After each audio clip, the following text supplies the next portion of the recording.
கண்மணி என்புடன் அடுத்த வர எபிசோடில் பார்த்திங்க அப்படின்னா கண்மணி வந்து புதுசாக பார்த்திங்க அப்படின்னா நிறைய ரூல்ஸ் வந்து ரெஸ்டாரண்ட்டுக்கு கொண்டு வராங்க. இந்த மாதிரி வந்து ரெஸ்டாரண்ட் வந்து நல்லா வந்து ஓடுனா தான் வந்து உங்களுக்கு சம்பளம், இந்த மாதிரி கம்மியாக ஓடிச்சு இந்த மாதத்தில் அப்படின்னா அவங்க சம்பளமும் கம்மியாக இருக்கும், இதே மாதிரி டபுளாக ஓடிச்சுன்னா சம்பளமும் டபுளாக இருக்கும், அந்த மாதிரி கண்மணி வந்து சொல்கிறாங்க. இதை கேட்டு ஜீவாவும் பாராட்டுறாரு. ஆனால் அவங்க வேலை பார்க்குற ஸ்டாஃப்ஸ் எல்லாம் ரொம்ப கடுப்பாக்குறாங்க.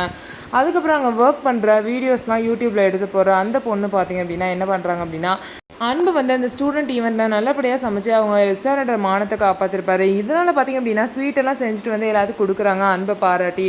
அன்புக்கு சுகர் இருக்கிறதுனால ஸ்வீட் சாப்பிட மாட்டாங்க. ஆனால் வேணுனே கண்மணியை வெறுப்பேற்றுறதுக்காக 2 ஸ்வீட்டாக எடுத்து சாப்பிட்றாங்க. இதனால் மனசுக்குள்ளேயே கண்மணி சுகரை வச்சுட்டு இப்படியா ஸ்வீட் சாப்பிட்றது அப்படின்னு சொல்லிட்டு திட்டிகிட்டு இருப்பாங்க.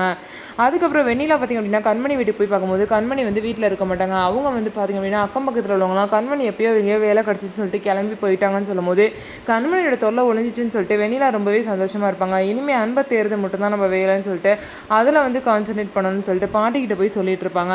ஸோ இதுக்கப்புறம் என்ன நடக்க போகுது அப்படின்னு சொல்லிட்டு நம்ம வெயிட் பண்ணி நம்ம பார்க்கலாம். நம்ம வீடியோ உங்களுக்கு பிடிச்சிருந்தா நம்ம வீடியோவை லைக் பண்ணிவிட்டு பாருங்கள்.